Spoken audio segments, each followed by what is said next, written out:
అయితే ఇంకొకటి ma'am actually ఇప్పుడు జనరేషన్స్ చూస్తే ఆహారపు అలవాట్లు పక్కన పెడితే కల్చర్ అని చెప్పేసి బ్యాడ్ హ్యాబిట్స్ చాలా వరకు అలవాటు లైక్ స్మోక్ కావచ్చు, డ్రింక్ కావచ్చు.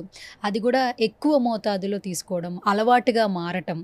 పార్టీ పరంగా కాకుండా డైలీ కావచ్చు, వీక్లీ కావచ్చు, అలా కంటిన్యూగా ఫుడ్‌తో సమానంగా బ్యాడ్ హ్యాబిట్స్‌ని అనేది బాడీలో ఇంజ్యూర్ చేసుకుంటున్నారు. అవి కూడా కొంతవరకు ఈ సంతానం కలగపోవడానికి కారణంగా భావించొచ్చా? ఫస్ట్ థింగ్ ఆడవాళ్ళలో అయితే స్మోకింగ్ చేసే వాళ్ళల్లో కంపల్సరీ ఓవరీ ఏజింగ్ అనేది ఎర్లీగానే అవుతుంది.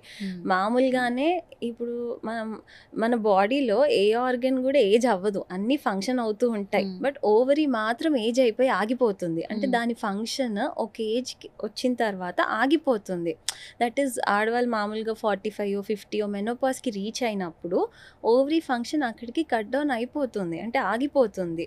స్మోకింగ్ చేసే వాళ్ళల్లో ఈ ఏజింగ్ అనేది చాలా ఎర్లీగా ఉంటుందన్నమాట.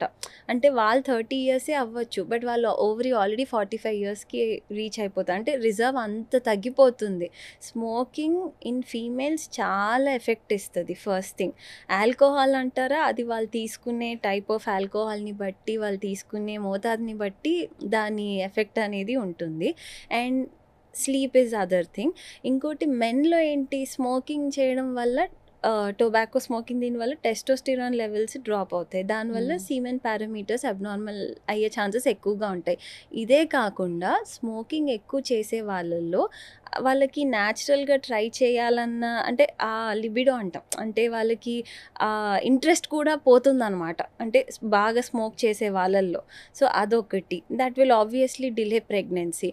ఆల్కహాల్ సేమ్, వాళ్ళు తీసుకునే అమౌంట్ని బట్టి ఇట్ విల్ ఎఫెక్ట్. బట్ ఏదైనా సరే బాడీని, అంటే ఏదైనా లిమిట్లో తీసుకుంటేనే బాగుంటుంది. ఏదైనా ఎక్కువైతే, అది ఏదైనా సరే, it will definitely impact health.